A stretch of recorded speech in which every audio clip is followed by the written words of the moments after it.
Hello. How's everyone?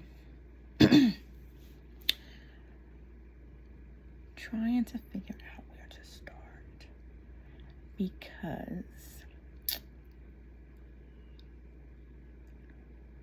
there is a lot on me and I'm struggling with all of this.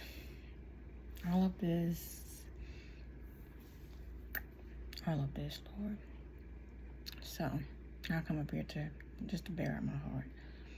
I guess I can start with my son. So I have a 4-year-old child that was diagnosed with autism, nonverbalism, and sensory processing disorder. He was diagnosed at the age of 3 last June. He was diagnosed with autism. And I would say that along the way, I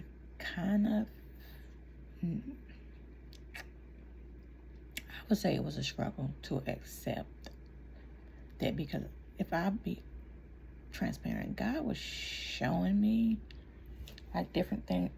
God was showing me different things about autism, and I was reading on it, but I was like, not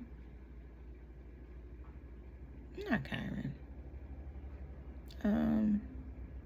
There's no history of it in my family. I know really absolutely nothing about it. So I'm like, pushing it off, disregarding it. I'm like, no. It's always not my child. And then like who you hear about it like genetically and, the things that come along with it. But my son was perfectly fine. I wouldn't say perfectly fine. He was struggling, but it was struggling with speaking. And he was struggling with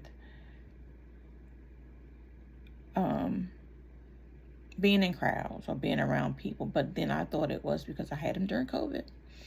And he stayed home with me for quite some time before we actually ventured out. And so I was thinking, hey, maybe, you're hearing things about COVID babies. So I was thinking that was it. I know he went for like an evaluation because I was kind of concerned about his speech, because he wasn't talking. He was at first making baby sounds, tons and tons of baby sounds, tons and tons of different things. And then all of a sudden he went mute, if that's the right word. Like he stopped making sounds. He stopped engaging. And at first I thought it was because of the pacifier. So we was like, maybe it's his pacifier. Maybe she was like, take the pacifier from him.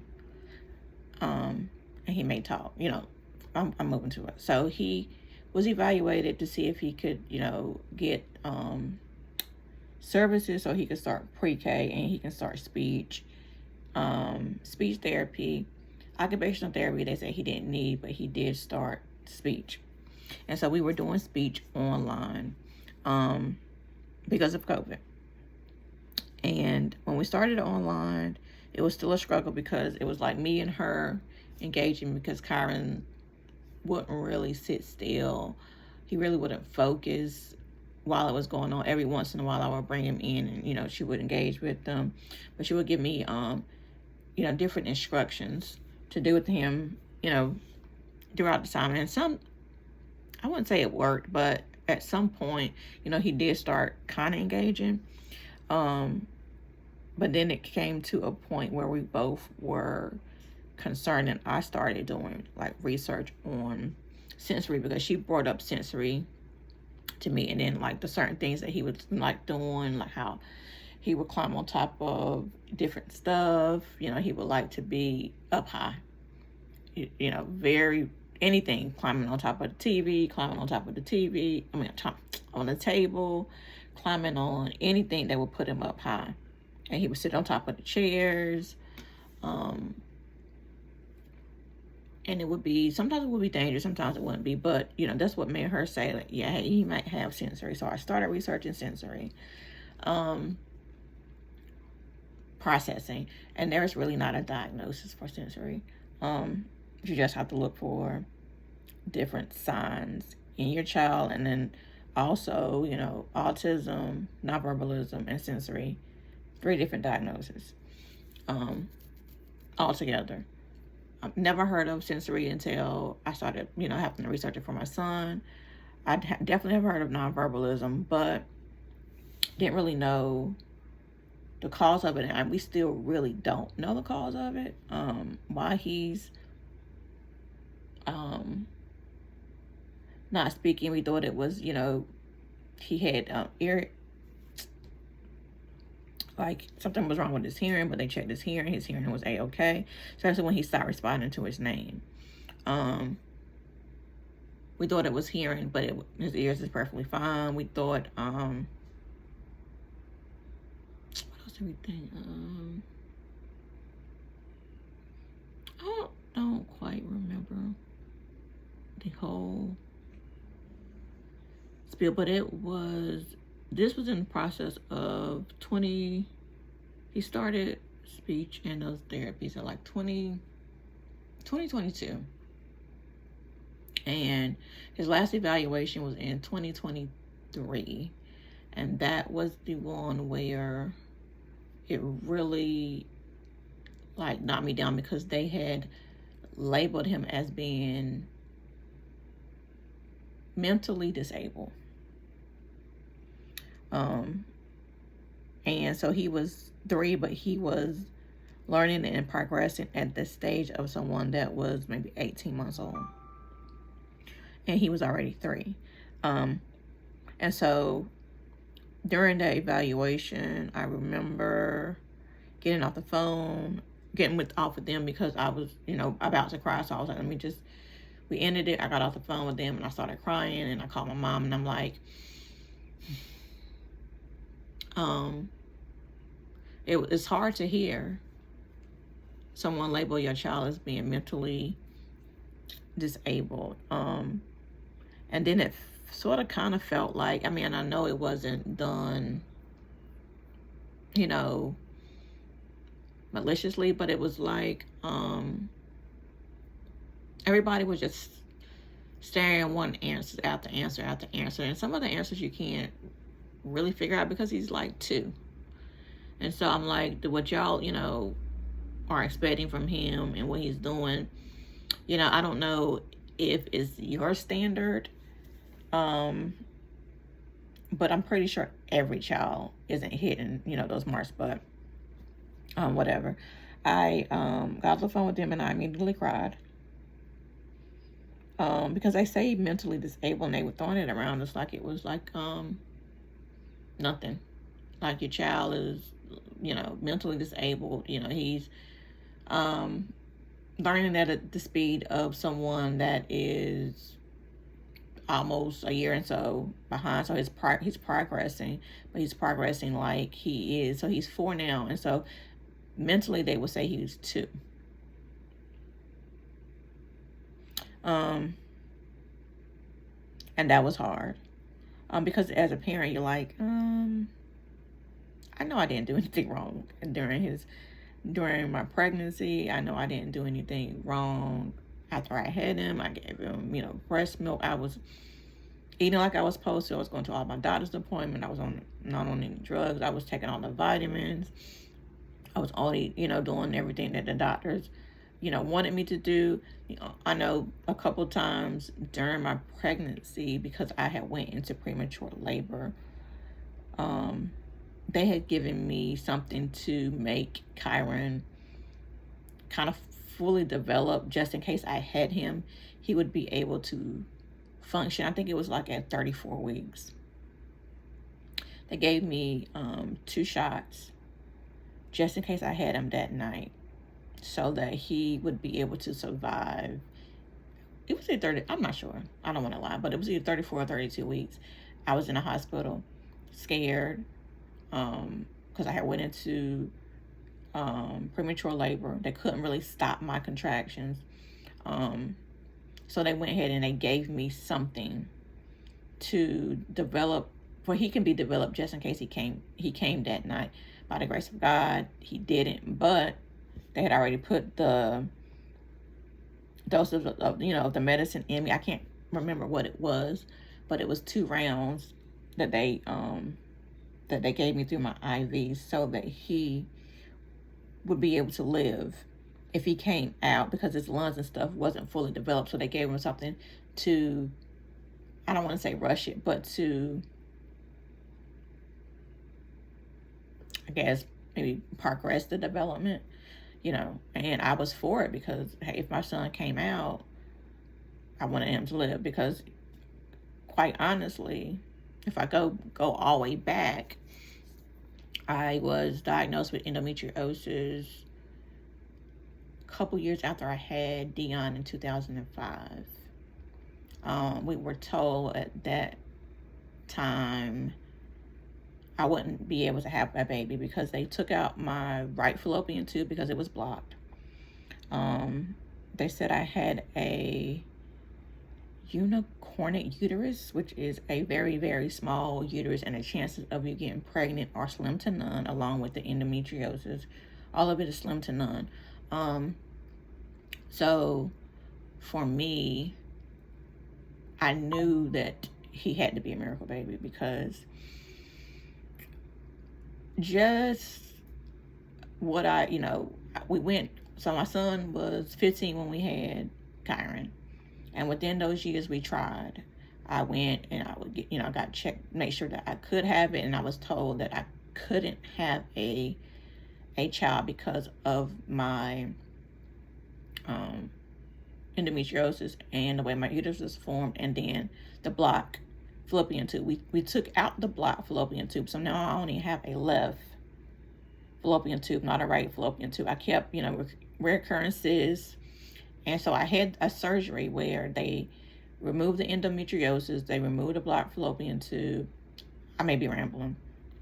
They removed the blocked fallopian tube, and then they removed the cyst, and then they removed all of the endometriosis that they were able to remove from me at that time. And they did it laparoscopy. Is it laparoscopy? Whatever. Where I had the 2 incisions.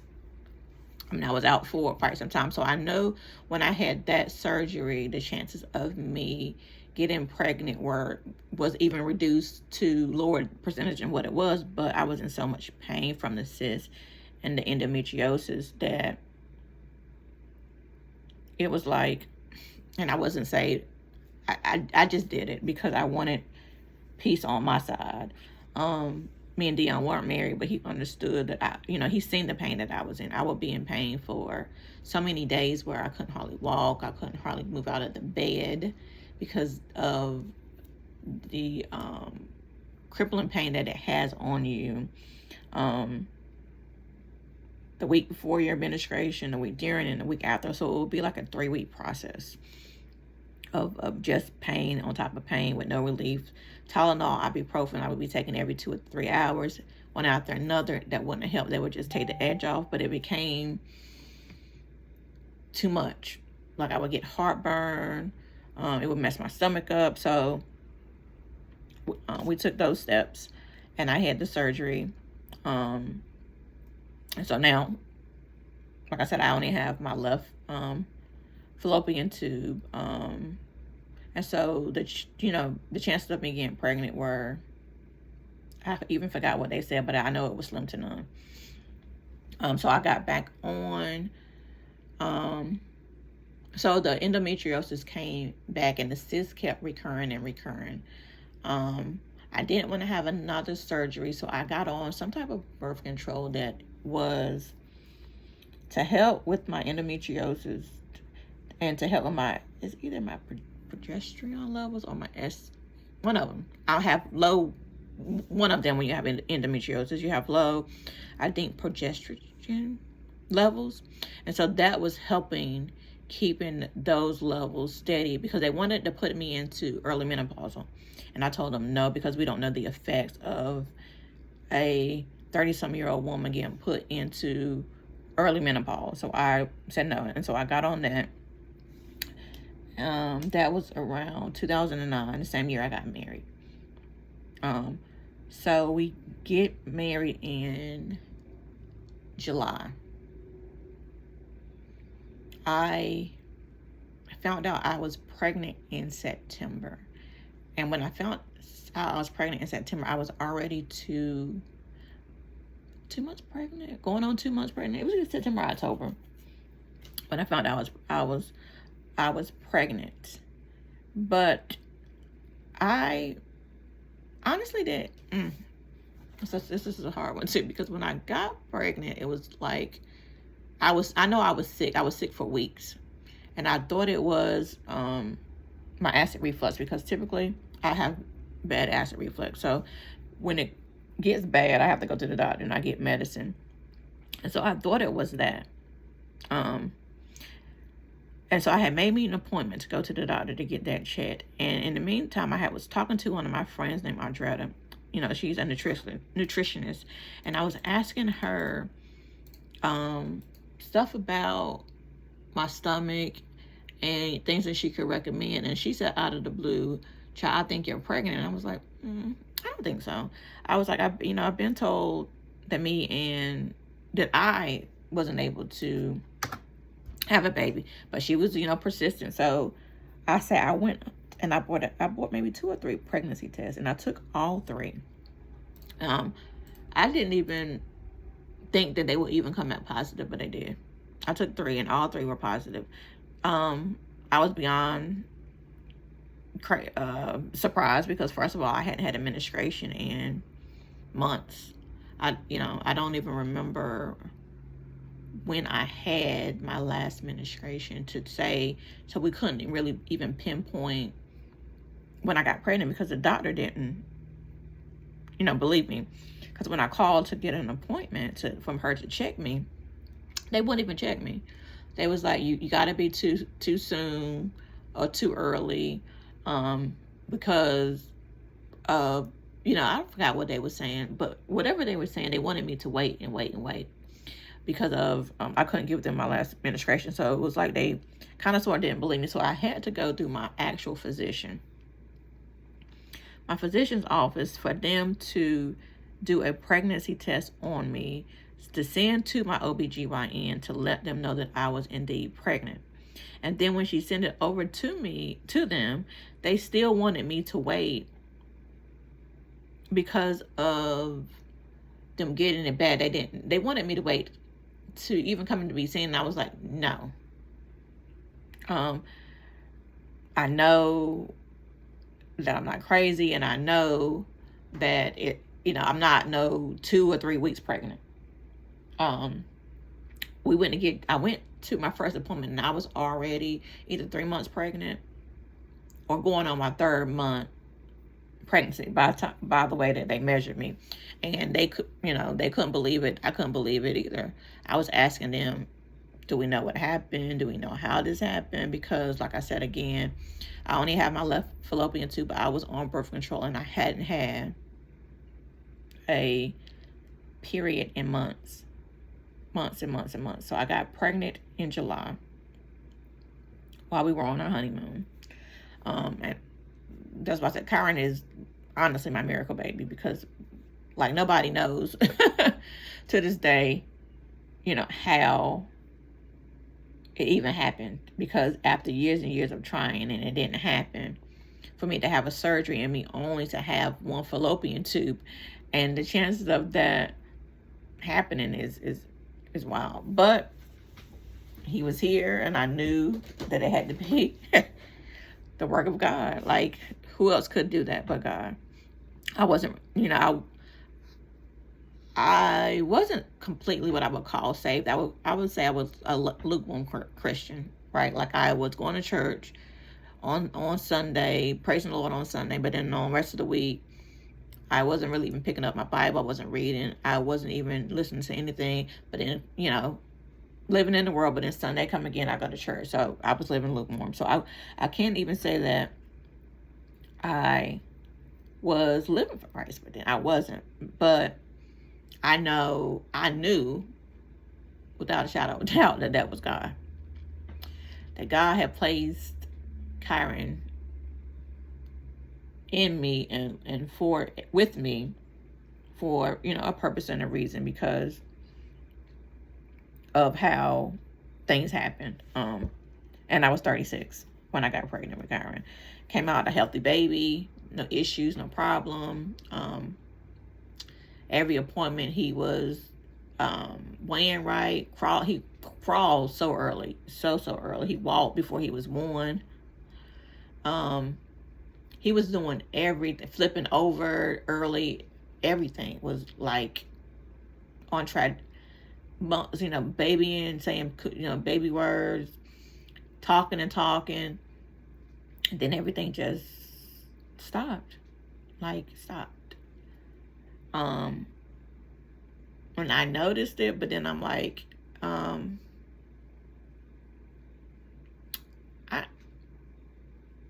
don't know.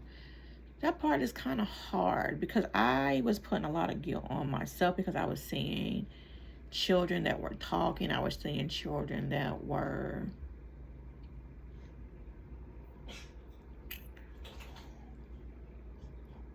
advancing.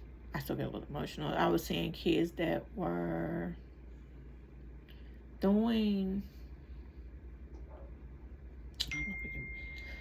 things that I know my child was doing at one point or should have been doing. And so I was like, am I a bad parent? Because we were home, am I doing something wrong? Because it's hard.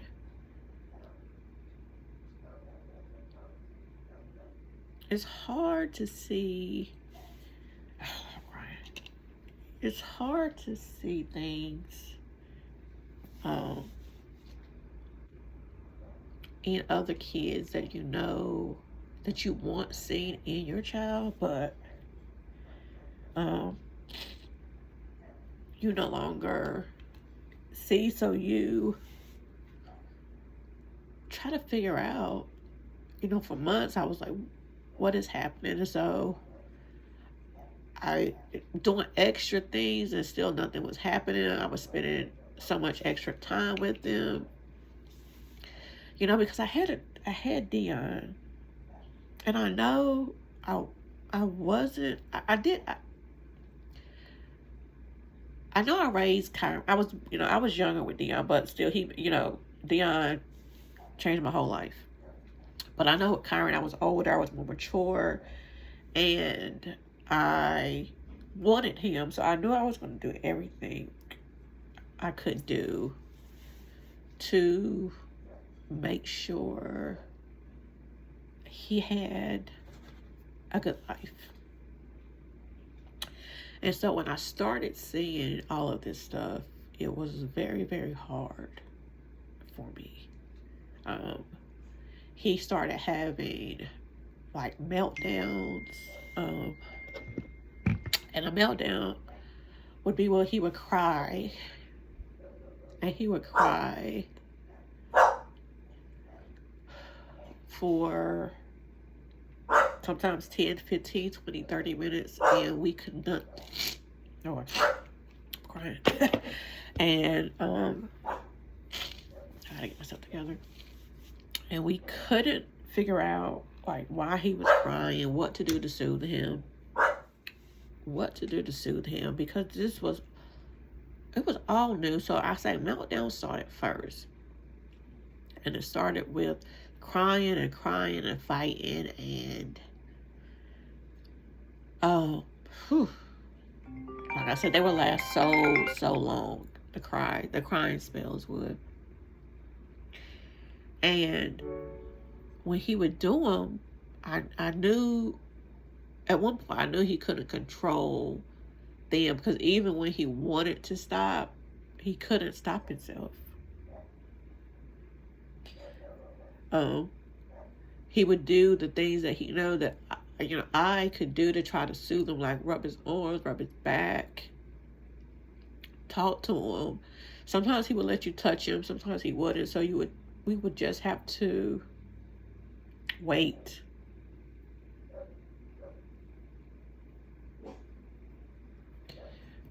To figure out what was happening. And then he, couldn't stop sleeping. Like he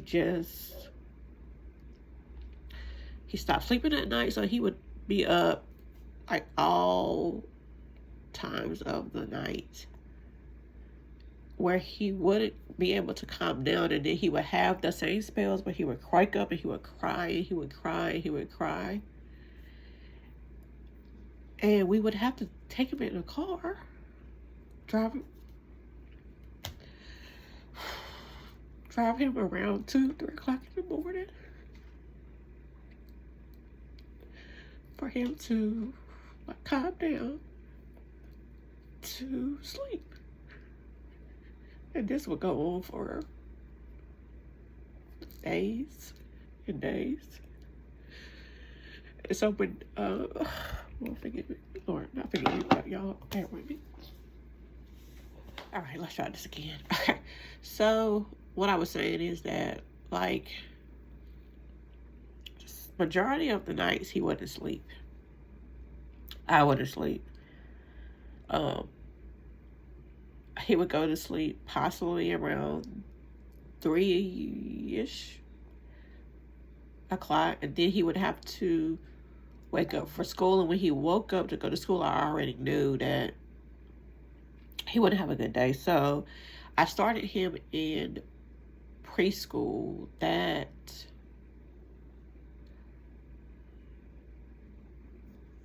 2022, just so I could, get him out of the house to see how he would do around people, because that was before he had his diagnosis. But I still kind of, knew that something wasn't right. I just wasn't thinking that it was autism. So I put him in preschool, and it got to a point where I had to withdraw him. I had to take him out because, and they loved him, but he would have, so many, he would be so overstimulated by so much that was going on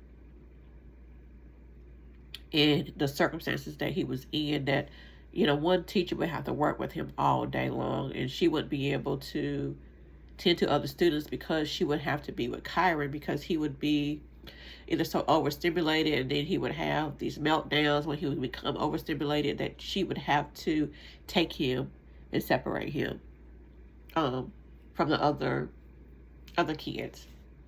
And that would happen majority of the day. Some days would be good, and some days it would be bad, and then some days it would be extremely bad, to where I would have to come pick him up. And mind you, I still, at that time, I was starting to hear the words like overstimulated, and I was looking that up. And typically all that is dealing with, autism, where he would become like overstimulated in the crowds, where he would just like have a meltdown. And his meltdowns would sometimes last in school 30, 40 minutes. And when it lasts that long, I would have to come pick him up. So it became too hard. So I withdrew him from there. And I withdrew him from there. He started going to pre-K because he qualified for pre-K because of his speech and because of his they said mental disorder, but because of his delay. So he qualified for preschool, and he was in a preschool class with kids that were similar, going through like some of the same, they still wasn't saying autism, but some of the same delays, some of the same things that Kyron was going through. And so he was in preschool from April or March until June. He did, some days were good, some days were bad with him, but it was a little better because they had teachers that could actually work with him, and work on his progression and work on his goals. And still, that was before we had the autism diagnosis. He was still not sleeping during the night. He was his sleep pattern was still the same. It was 2 or 3 o'clock in the morning, and then we would be up at 7. So like some days, even with school, I would leave him home because, I already knew that it would be a bad day. So I would operate off of about 3 hours of sleep per night. And until I was, really at my wit's end, I had to call the doctor. It was like, do you recommend anything? Because I'm only getting like 3 hours of sleep per night.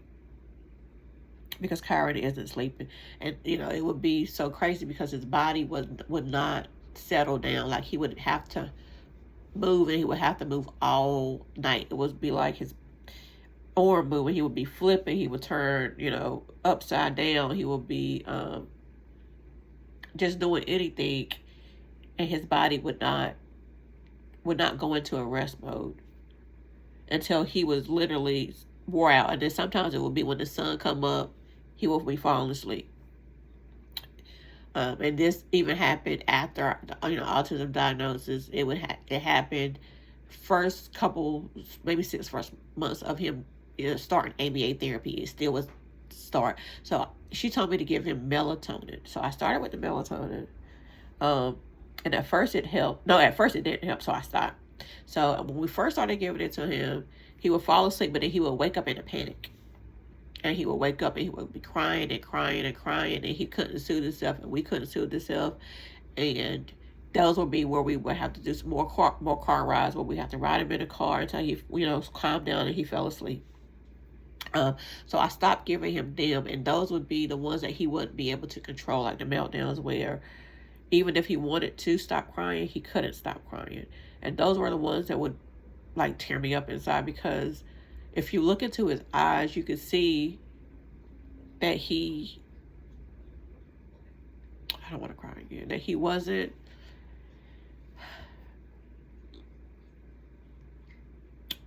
just wasn't himself. I can literally look into my son's eyes and tell when he's off. And when he's off and I don't know what to do, but I know when he's off because his eyes are somewhere distant. Like he's here, but he's not here. And even when he would go into his meltdowns, I could look in his eyes and I could tell, because he would fight you. He will fight you. He will fight us so hard. And he was 3, but he was so strong. He will fight us to the point where I would have to lock him to me, hold his hands, and lock him to me in order for him to stop. But he would still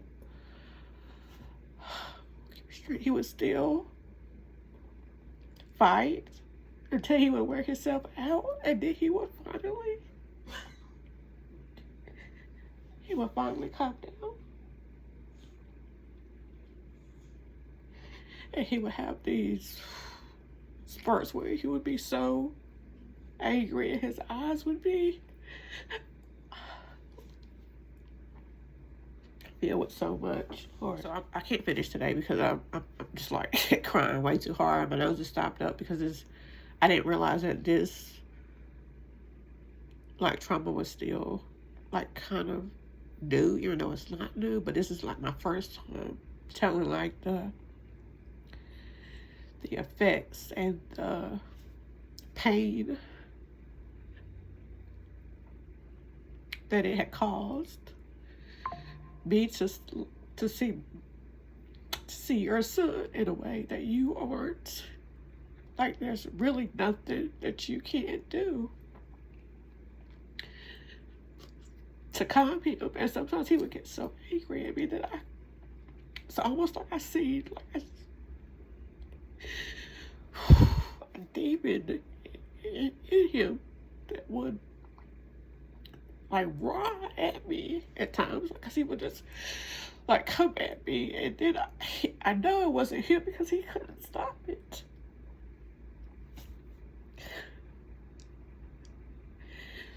He couldn't stop it, but when he would snap out of it,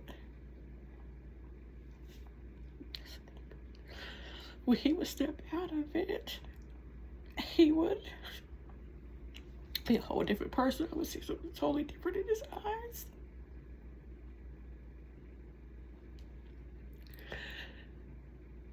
And I didn't want to believe at first, but I'm like, this can't, like, my son wouldn't have this much anger. Like, he's 3.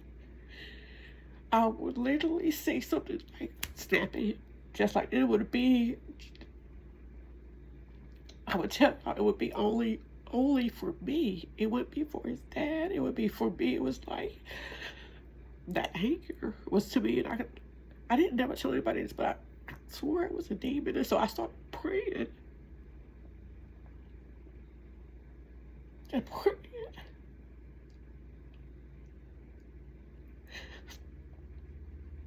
That whatever was in him would leave my baby. And that was even before I started praying and fasting. I would pray that the devil cannot have whatever's supposed to be behind his eyes that would make him snap at his mama. He would come. If I could record him, he would come like he would have so much anger in his little body towards me that I would have to physically hold him down, and he would still be in my face.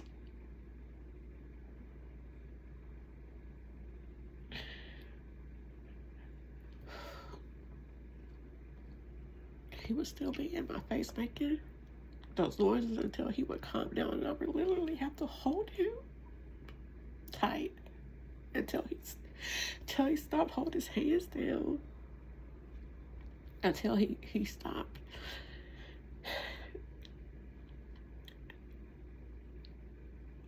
And I know I prayed and prayed, and I know he has been delivered from that.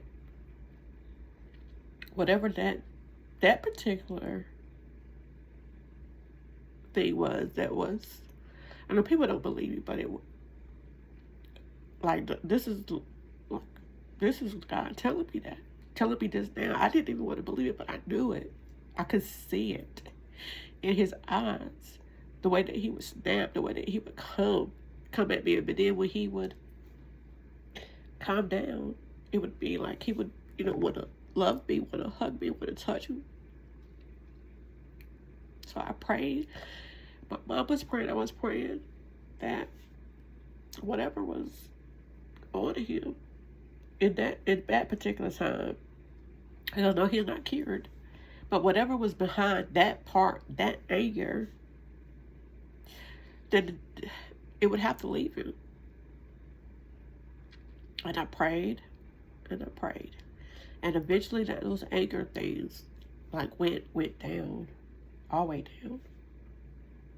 He still would have his, times where we can't control him, but that part is gone. He's still, I can say now that I can look at him and I don't see, like, I can still tell when, like, I can pick him up from therapy and I can still tell days where he's not here. Like, his eyes, and he is somewhere else, and I have to continue to call him, continue to look at him, to continue to like, Kyron. And then suddenly, not suddenly, but then he'll start coming around, and I'll be like, oh, there's my Kyron. There's my Kyron. Y'all, this is too much for to go on today. I will say that a lot of us don't want to believe it, but this stuff can be passed down from like a generational curse that was where your family may have dabbled in witchcraft, your family maybe had dabbled in sorcery, had dabbled in something, and they dabbled in it and they didn't even know that they were doing. And this could be a generational curse from that. stemming from something that my ancestors or my grandma did that she didn't know that she had did, but it's here. And it's a spirit. It's a spirit. And I am still on a journey of him healing, but I know he will be healed. I know he has made so many leaps and so many strides, and he's doing, so much better. And I know that he will be healed. I've had multiple dreams of him singing. I have dreams of him talking. So I know that these things will come to pass. I just have to continue to pray. I have to continue to fast for him. And I have to continue to hold on to God's promises. I made this video because sometimes it's a struggle with us as parents, because especially when we say, like, these mental disorders, and should we accept them and should we not accept them? God makes everybody his blessings and his children. Some things that he do we can't control because of the curses that are done from our bloodline. That they're still God's children. They're still God's blessings. They are still a blessing from God, just wrapped up in a package that they are wrapped up in. And so I know that he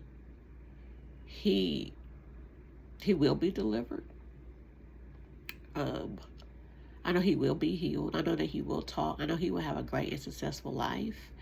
I think that we need to recognize sometimes about the curses and sometimes about the spirits that operate behind different things. I know it's touchy. And I know we all, and so what I'm saying is just like, my son has autism, but do I have to accept the fact that he has autism? Because if I come into agreement with the fact that he has autism, that means that I am accepting the way that he is. I love him, but I will continue to fight. I will continue to war. I will continue to tear down. I will continue to pray and fast for him, because I know that God didn't put these mental disorders and these diseases and these infirmities on us. These were brought from the devil, to curse, as a curse. So, to any parent that is a believer, that I have, seek the Lord in this as well. And at first I thought it was vaccinations, but then it was clear that it wasn't from a vaccination. It was from, at first I thought it was from a vaccination, the vaccinations, and that still could be part of it, but it's generational. It came from something that my ancestors dabbled in, knowingly or unknowingly. Knowingly. But maybe didn't understand, and the curses that we put on our children for being in, secret societies, from, dabbling in witchcraft, from having different spells and stuff curses put on your family. And so I was, I'm standing in the gap so that this won't pass on to my son's children. That we can, continue to renounce, we can continue to denounce, we can continue to ask for repentance on our bloodline, so that our children can be healed from whatever curse that's, curse on the land, a curse on our family, that's being sought out. And then, all of these children since 2020 that are born with autism, that right there could be a curse on the land from something that you never know, the government, with these vaccines, about, it's just so much stuff that we have to keep repenting for, and we keep breaking down, and just keep coming out of agreement with it, so that our children won't have to suffer, and then their children's children don't have to suffer, because it keeps continuing to going from generation to generation to generation. That's why it's called a generational curse. It may not affect your line, but then it may affect my son's grandchildren, or, you know, and keep going until somebody breaks the curse. Again, you know, like I'm saying, I can't say I accept his diagnosis, but I can say I love my baby. My baby is healthy. The Lord, you know, showed me that he is healthy, he is living, he's breathing, he's the happiest little boy now that you ever could see. He, you know, he communicates to me the way that I know how he communicates. He's overcome so many hurdles, and I know that he will continue to make strides. I know that he is made perfect in God's image. I know that he is sent here for his purpose, and I know his purpose is greater than anything that we can imagine, because of how he was sent forth here, and how different things God has had me reading and doing on him. I know that he was sent here for a purpose greater and bigger for his generation that we could ever imagine or think of, that would be for his generation. That he would be a curse breaker, that he would be, whew, he's going to be so much, y'all, so much. Whew. And it could be God, you know, he showed me something, kept me barren for.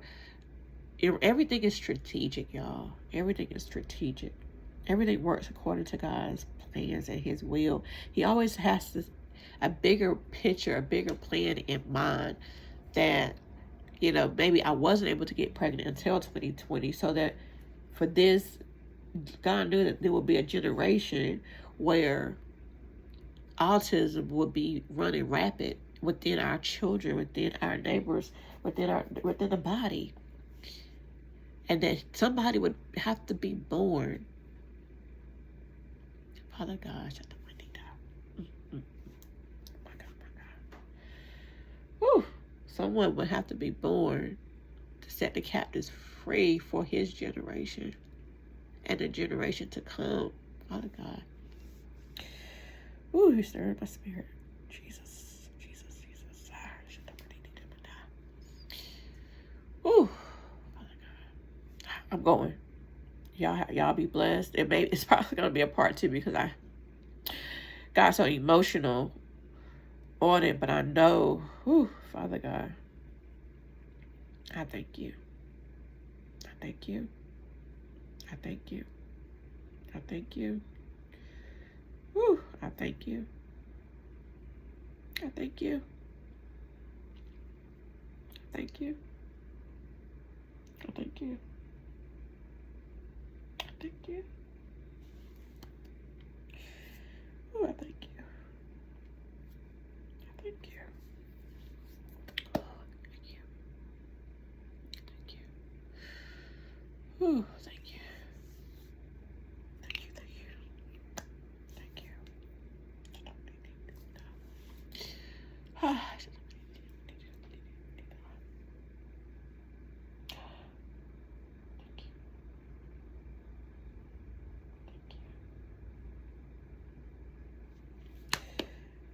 Oh, thank you. Hold on, y'all. Ooh.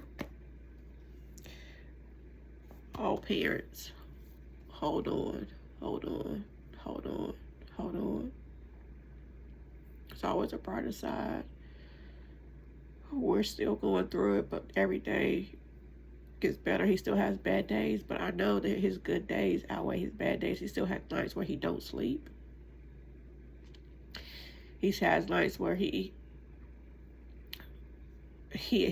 body will not calm down for him to rest, where our nights where I have to just hold him. There's still nights where I have to hold him. There's still nights where I have to pray over him. There's still nights where I have to anoint his head. There's nights where I have to ask God to calm his nerves, calm his mind, calm his spirit. Then I have to speak rest over his mind, rest over his body, for him to calm down. There's still nights. So we still struggle. But I know that God is with us. I know that God is with us on this journey. And I know that he gave me this child for a reason and for a purpose. Y'all, I'm going. Y'all have a blessed day. It will be a part 2. Okay? I'm just way too emotional.